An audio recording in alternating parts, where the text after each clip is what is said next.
Welcome to another DorkLair action figure review. Today I'm taking a look at the Mezco 5 Points Gomez Hazard Squad Commander. This figure was an exclusive to DesignerCon and also on their website. In fact, it is still available on their website right now. This is from their brand new line called the 5 Points, and it's all based on that retro style. So this is their take on the 5 point of articulation, retro style, kind of old Kenner style figures. And I don't really collect retro style figures. I mean, I collect vintage Kenner stuff, but I've never collected like the Super 7 reaction figures. Really, I don't really collect that kind of stuff. But when I went to New York Comic Con and I saw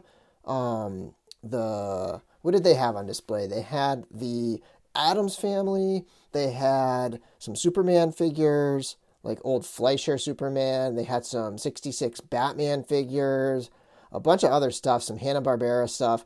I just really fell in love with what they're doing because they're not doing what Super 7 is doing. And I mean, Super 7 kind of retains the lower quality that those other figures had back in the 80s, but this is actually like the sculpt work and the paint, everything is so crisp on these, and I really just fell in love with the line at the convention, and I'm probably going to collect as many of these as I can afford. And so I picked up a Gomez. I also picked up an extra one so that I could have it on card. So let's take a look at the packaging. It's got like a classic card back with the blister on the front. It's got a great image on there. It's got this sort of die cut angle over here. I'm kind of wondering if, like the Addams Family figures, if the other ones are going to have the same kind of thing going on. It's a nice quality cardboard compared to some of the others, which I'll bring in a minute. It's got that exclusive sticker because this wasn't exclusive. But yeah, you can kind of take a look at it right here. And then on the back, it's got the profile, like the old G.I. Joe file cards. And you can get a kind of a close-up look. There's even a little John Wick tribute there at the bottom. But if you want to kind of pause it and read that right there. Just some awesome artwork. I did do the, I forget what that's called, the QR code. I did that, and it takes you to the dossier page of agentgomez.com, which they've been kind of using here and there. I do love this image up here of him kind of exploding through. And yeah, I mean, it's got a very classic feel to it. I'm not exactly sure what it reminds me of, but there's something classic about, I don't know, sort of like this mustardy color, and there's something very retro feel about it. Let me show you a couple other cards next to it so you can see kind of like the size. It is a little bigger than your traditional Kenner size. So big shout out, first of all, to Dave, aka Clown Baby, a friend of mine, who gifted me this, my one and only current reaction figure, which is a Soundwave from the brand new Transformers line. And I do know that he picked this up from fellow YouTuber's store, his actual physical store in Michigan, Nerd Out. So check out Nerd Out. I mean, that store looks incredible. Hopefully one day I'll get a chance to go there. And then here's a Kenner style. So this is a vintage collection, and you can kind of get a sense here with its size. It is the same size as the Transformers ones, as the reaction ones. So you can tell that this one's a bit taller. It's also a bit wider. Let me pull out. So here's the card that I removed the bubble from. And then here's a Star Wars card. And you can see that it's a little wider and a little bit taller than your traditional Kenner style card back. But anyways, Dave, thank you so much. This thing is awesome. I feel like this looks better than the usual reaction figures, like these Transformers ones. Just look, I don't know if it's because of the robot nature of it, but looks pretty sweet. Here's what the back looks like. So this, I'm not going to open it, so I'm not going to be able to compare it because I'm going to hang this one on the wall. All right, getting a look at the sculpt, paint, and details on the Hazard Squad Commander. You can see that the head is just incredibly detailed. There's a lot of little like folds and sort of insect sculpting, even on the neck that carries through to the neck. The eyes are painted cleanly. They have a slightly different finish to the rest of the head, which is pretty cool. The antennae are movable, so you can rotate those around. I think they're on a ball, but they don't really do much in terms of like angling and stuff. They just kind of spin. And you want to be careful.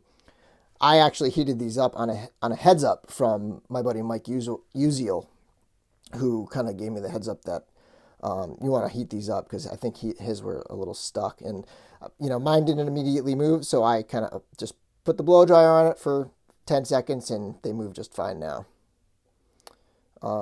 But that sweater, man, the sweater is just so cleanly sculpted. Not only does it have the ribs of the sweater and the turtleneck all sculpted in there, but it's even got like folds into the cloth. I kind of think he should have some sort of emblem on his shoulder there. I don't know. Let me see if there's a picture here. No, it's not on any of the pictures.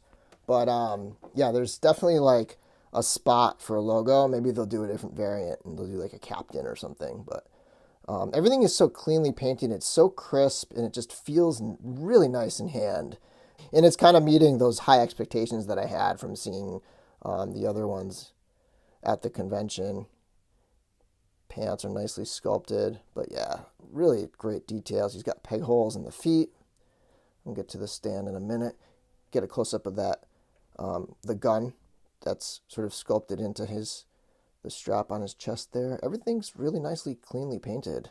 It's very good. This was a $15 figure, so it's not like it's some cheap, like $8 figure. So it will end up being an expensive line to try to collect because $15 a pop can get expensive for basic figures like this. I mean, we're talking the same, if not more, than the vintage collection Star Wars stuff. So yeah, like these are not cheap figures for what you're getting. But I do think it's worth it in terms of the sculpt and the paint and everything. It looks really good. And speaking of other figures from other lines, of course, we're going to start with some Kenner comparisons. So it is slightly smaller than Kenner stuff. Here's two Lukes, and you can see he's a little shorter and a little slimmer than your two Luke Skywalkers over here. And then he's actually kind of closer to the vintage collection scale. So here's a Luke from the vintage collection, and I feel like he just kind of scales a little better with the vintage collection stuff. And also in terms of like the sculpt and things, it just feels a little more modern in that way, but it just has that classic style to it. And then just out of curiosity, I thought I would put a Vitruvian Hacks figure next to it. And these guys are actually really big for 3 3/4. So yeah, that guy is pretty large compared to our Gomez over here. And of course, let me slide him back a little bit and let's get an actual 112 Collective Gomez in the mix. So there's the Stealth Gomez right there next to our little buddy, the Squad Commander. The Squad Commander does come with a few accessories, starting off with his boom box, Boom Boom, which is a sentient being in the Gomez verse, but it's got some nice little details. No paint, but it looks pretty cool. And the neatest feature about the boombox is, like the 112 Collective version, you can actually store his weapon in there. And so he's got his little pistol, and that pistol is also nicely sculpted. Again, no paint, however. And the pistol fits pretty well in his hand. Looks pretty nice in his hand, as does the boombox. And he comes with a stand with the peg hole in his foot. You can stand him right on that stand. So as your collection grows, you can have all your guys, and you can kind of see how he looks there with the accessories in his hand. Finally, for movement, like I said before, these rotate around his antenna, and then his head spins. I don't think his head is on a ball. There's a little nodding, but I don't really think it does anything. I think it just spins. And again, as you can see, the neck has some nicely detailed sculpt work on there too. So pretty cool. And then his arms, again, 5 points. Well, technically 7, I guess, but really 5 points of articulation. So his arms swing around, this one, and then his legs kick too. And just so you can see, I'm just going to put him in a vehicle real quick. All right, I feel like we could find this guy somewhere creeping around in the Mandalorian. And here he goes into the land speeder. And I actually think he looks pretty slick in there. I feel like he fits right in, sitting in the land speeder right there. So there you go. There's Gomez in the land speeder, looking pretty comfortable in this vehicle right here. Pretty nice stuff. All right, so thanks for watching my video. I am very happy with this figure, and I am continuing my hopes to be as all in with this line as I possibly can. I highly recommend this figure. I think it's great. It's a great addition to your Gomez collection if you're sort of become a bit of a Gomez collector. If you like these kinds of retro style figures, this one is really nice quality. I love the feel of the plastic. Everything just feels really nice on this figure. And, obviously if you're not, I apologize for having a video about a retro style figure. I know usually my audience is expecting some $80 premium, super articulated comic book or Star Wars type figure. But anyway, I hope you did enjoy this video. It is still available on the Mezco site. So if you're thinking about it, I would get out there and grab one, because being an exclusive, it's probably going to disappear pretty soon. And yeah, you never know. So anyway, thanks for watching my video. And until next time, may the Force be with you.